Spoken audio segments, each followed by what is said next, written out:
Hey everybody, it's Matt with Secret Farms. This is going to be the first video of many. So, I guess if you like the video, be sure to subscribe.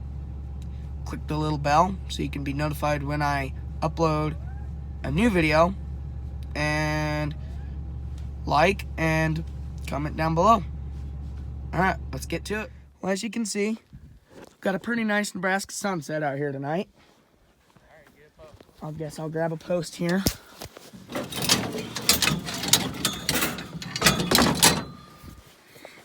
Putting up some hot wire.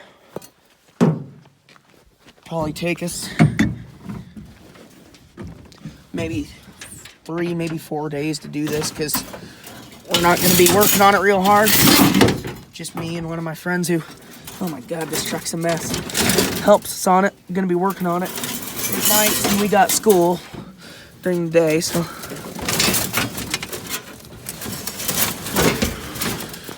Ooh. Alright, got my hammer. Small hammer, just a claw hammer.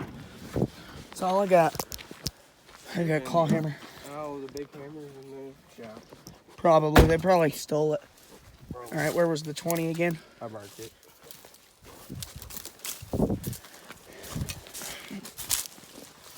Sometimes I hate Chevys, sometimes I like Chevys. Seems to get me from A to B, I guess, so. Right there, 20. I like it, but I can't afford it. That's obvious. That's why I'm working here. Go out a little bit more. Yeah. About right there. Let me see him. Let's tap this post in. This ground's actually pretty soft. Yeah, that T-post went in a pretty easy. Ow. It only took me 12 hits. The T-post. If we had the 3-pounder, this would have been in already. Yeah. But, you know, self-improvise. Yep. Alright. I'll go get another post. Get another post. I'll go 20. Ooh, there's a nice hole there.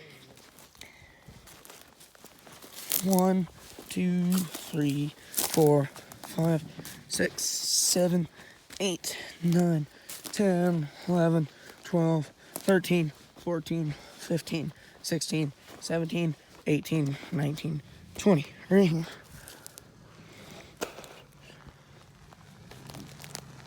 Now, unfortunately, he's moving the pickup. Unfortunately, our cows will not stay in with single wire hot wire, so we have to double wire everything, which is a bit of a time hassle, but hey, Logan, that's right here. Yeah, try and keep it in line as much as you can, which makes life a bit of a time hassle, but oh well.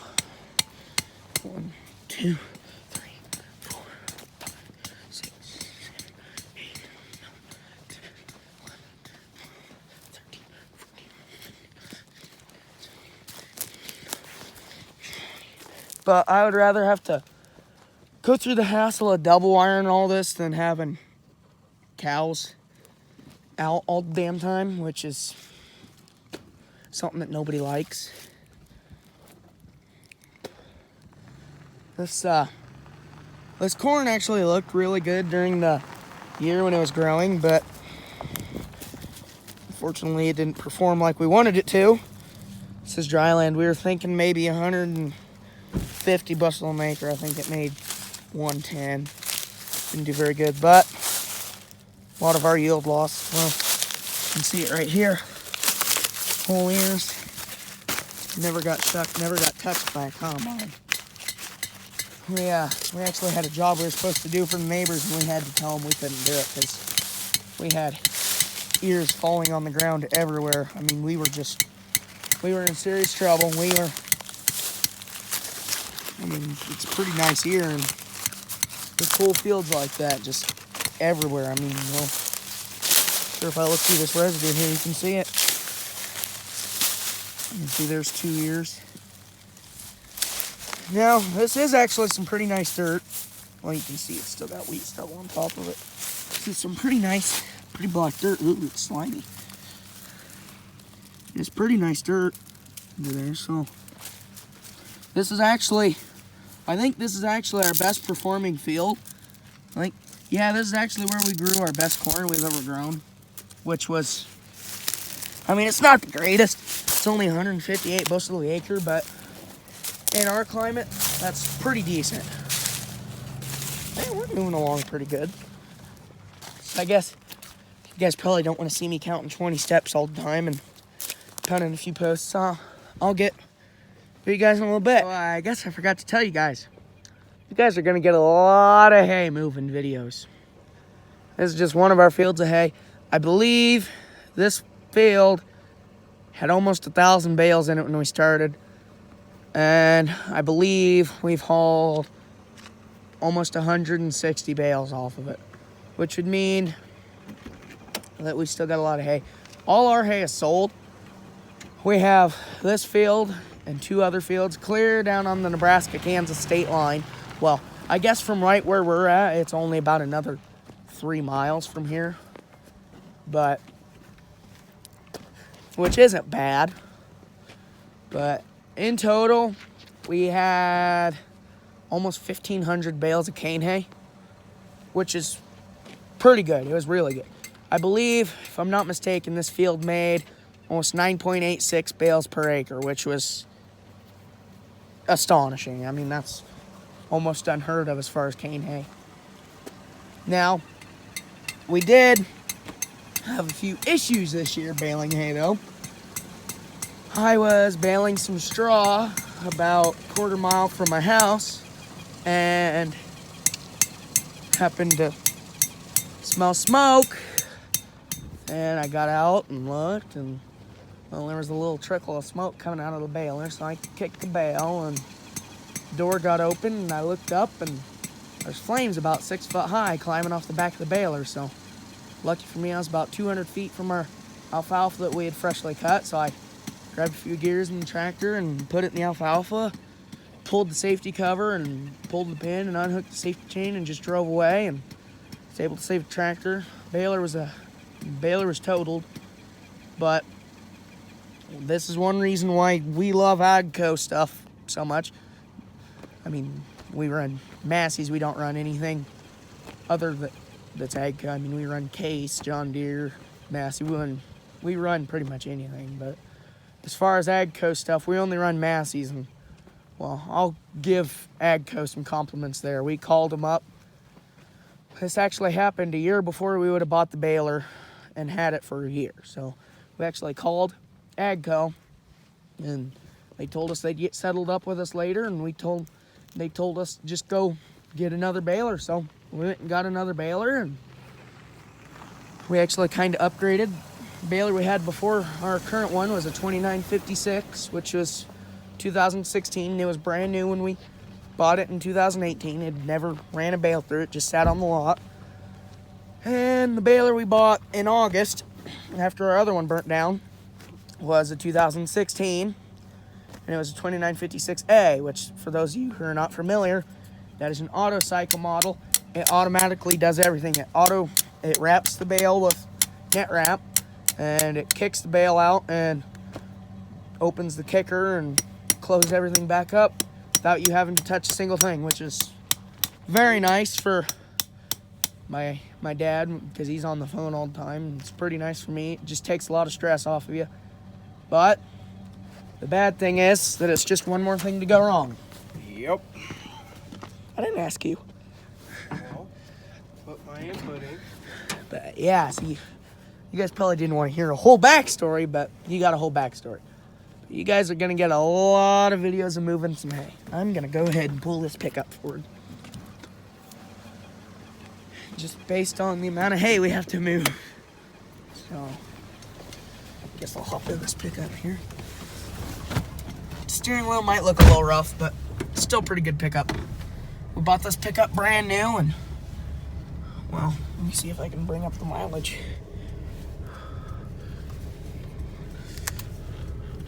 $259,000 miles on it.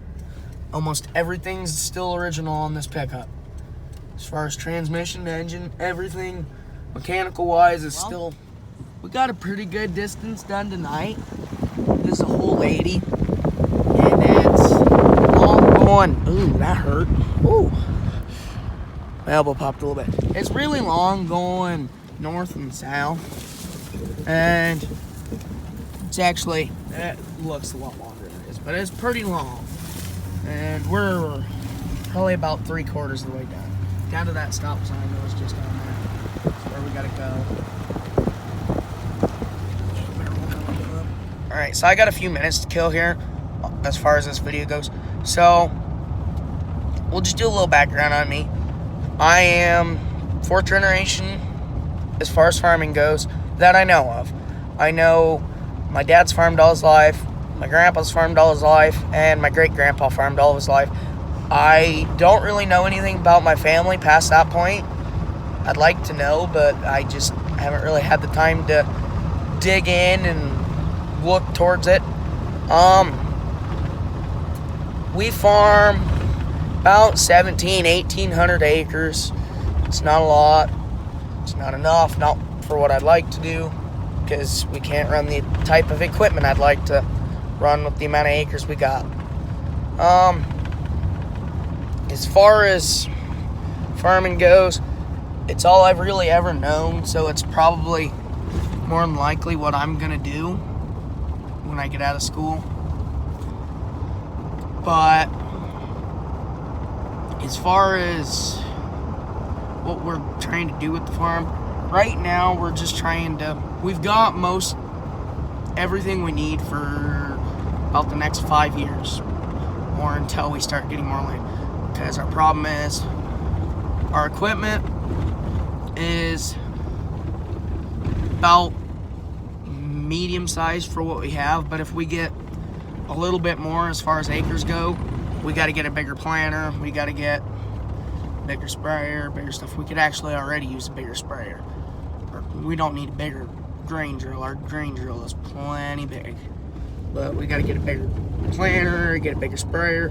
Luckily our planter's small enough right now, and getting a bigger planter, we wouldn't have to get a bigger tractor to pull said planter, unless for some odd reason we went to a 24-row, which there's no way we'd ever run a 24-row around here until we were really, really big.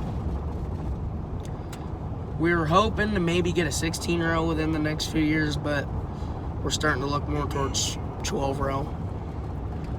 And even then, we're not just going to go out and buy a brand new planter. What we'd probably do is buy just a toolbar, which is basically just a planter frame, which is basically what we did with our 8-row corn planter. The only thing that's still original on it is the frame. It's actually a planter from the 90s, but everything as far as the seed goes is just state of the art. It has everything that you could ever want on it as far as plant, well, except for maybe a built-in television. But as far as what we should do with our farm, what we're trying to do right now is go from running analog stuff.